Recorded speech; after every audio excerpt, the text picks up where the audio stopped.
Pinaka-latest sa unit na ito ay ang kanyang Honda e-clutch system. Ang engine niya nito ay liquid-cooled, 4-stroke, 16-valve, dual overhead cam at naka-inline 4-cylinder. Ang price pala ng ating Honda Big Bikes na CB650R is ito.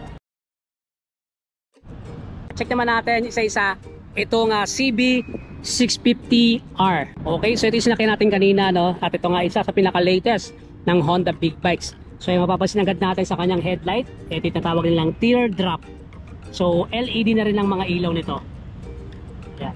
Tapos isa pa sa mga nagbago dito guys, itong side na to, ayan o, yung parang pinapasukan ng hangin. Medyo lumaki na siya. Tapos may nakalagay na CB650R. And then suspension niya, ayan, napakaganda. Yung signal light niya, LED na rin. Ito, naka dual disc brake tayo, Nissin caliper, dual piston. Yan. Diba? So yung ilalim niya, ganito yung tsura. Siyempre, 4-cylinder pa rin to. 120/70/17. Meron siyang parang protection pa dito. Honda e-clutch. Grabe guys, ang sarap palang gamitin pag naka Honda e-clutch ka. Para ka lang palang nag-scooter. Pag ikaw ay beginner na magagamit ng big bike, ito nga naka e-clutch ay pwede na. Kasi di tayo masyadong nahihirapan dahil nga para lang siya scooter kapag tumatakbo. So ayan, tambucho niya, ito. And then yung kanyang swing arm, gulong sa likod, ayan. Naka Nissin caliper. And then yung kanyang monoshock. Ayan. So tapakan ng angkas natin, ito aluminum, and then aluminum din dito, and then ito alloy din. So matulis lang siyang tignan, and then meron siyang parang ganito, and then ito yung ating signal light. So lagay ng plaka, may ilaw siya dito, and then tapakan ng angkas, tapakan natin, and then yung pang shifter natin. So sa side, yun naman itsura niya sa side. Ayan, so meron na rin siya ritong design, no?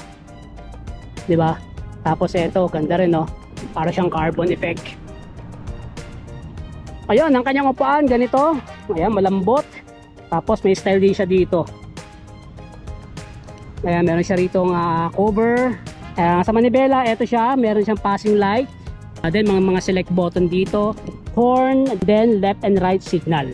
Ito yung ating clutch. Though, dahil nga naka-e-clutch to, pwede mo siyang hindi na gamitin to, or kapag manual ka, pwede mo siyang gamitin. Sa right side naman, ito, kill switch, and start button, and then hazard. And then yung kanyang malaking TFT display na meron ng mga indicator sa may side. Ayan.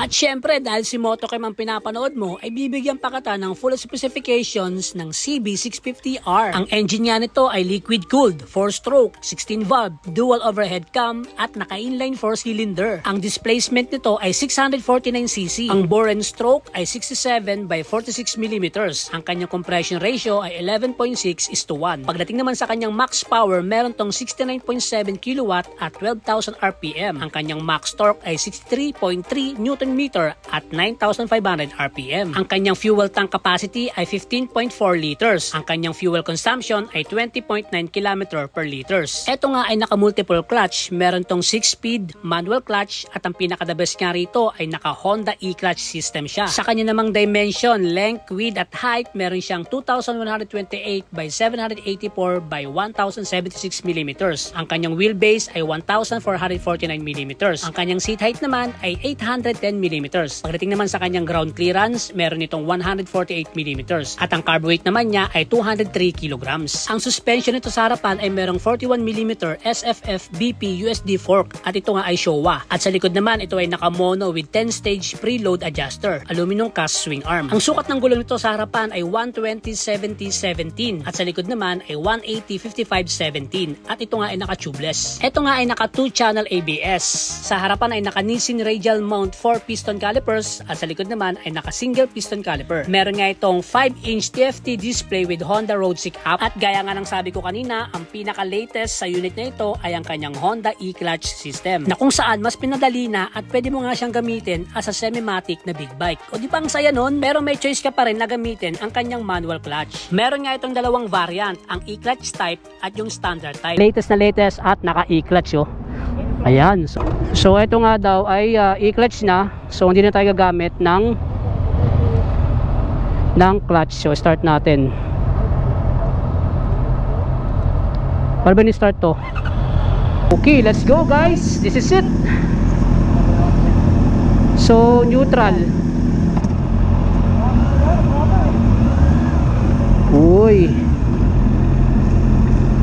Okay. So, sarap niyang gamitin guys. Para lang siyang scooter. Uy, ang sarap men. So ito guys, first time natin gumamit ng Honda Big Bike na e-clutch. So di ako gumagamit ng e-clutch guys. Hindi ako gumagamit ng clutch kasi nga e-clutch nga siya di ba?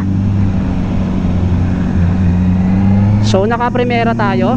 And meron naman indicator dito na ikaw ay naka e-clutch. So malalaman mo na naka-automatic ka. So ang feeling ko para lang siyang scooter. So subukan naman natin magdagdag. Yun wala siyang kadyot guys pagka nagdadagdag ako. Unlike before na, 'di ba? Ito lang yung medyo nakakalito guys, yung ganito. Yung parang pag bumabagal siya, kailangan mong hawakan yung clutch. So yun yung nakakalito sa kanya, no. But overall yung aking seat height, sa height pala natin na 5'4", medyo tip-tulan ng konti pero kaya naman natin, no? And ang sarap niyang gamitin, men. Yun yung the best. Ayan katulad yung corner, 'di ba? So magbabawas tayo. Usually ang ginagawa natin, 'di ba? Nag-aano tayo? Nagka-clutch, no? So parang feeling ko mamamatay yung makina. Pero hindi siya namamatay, automatic siya. So yung pala yung e-clutch na tinatawag.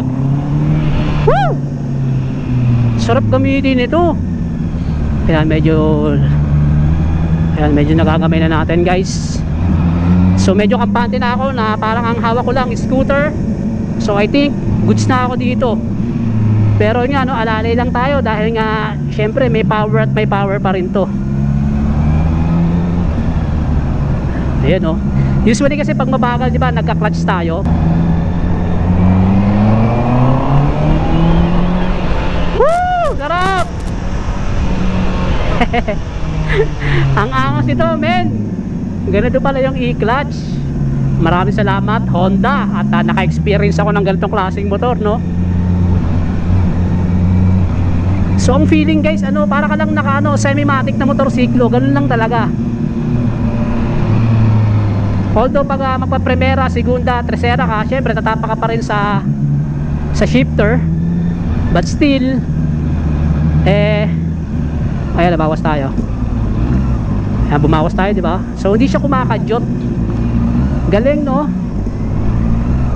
Ayos to, ganda. Sarap, men. Banti pa tayo. So ino-neutral ko guys, neutral ko Ayan, neutral yeah, hindi na ako mawak ng clutch. Okay, so yun guys, off ko pala, off kill switch, yan, then bam. Try mo.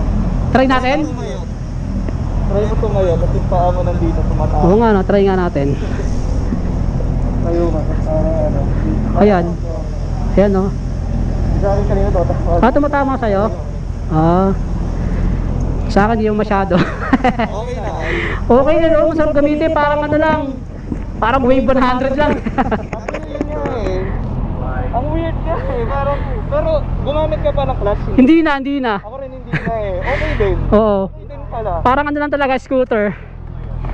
Pag diba, pag bumabagal tayo, parang feeling mo gagamit ka lang ng clutch pero pinipigilan ko, tas okay naman siya. Hindi siya namamatay, di ba? Oo, yun nga. Lalo na pag pupunta sa mga kanto. Yung mga kanto, pagliligo na. Wag ka magano.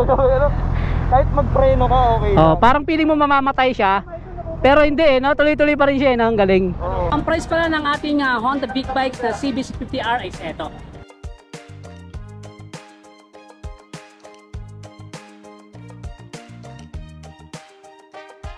So yun na nga mga true friend, nakatanga natin kung gaano kaganda ang mga big bikes nito at kung gaano kalakas ang kanilang mga performance.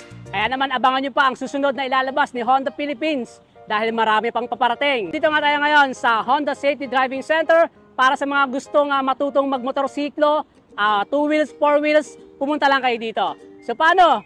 Ride safe and God bless!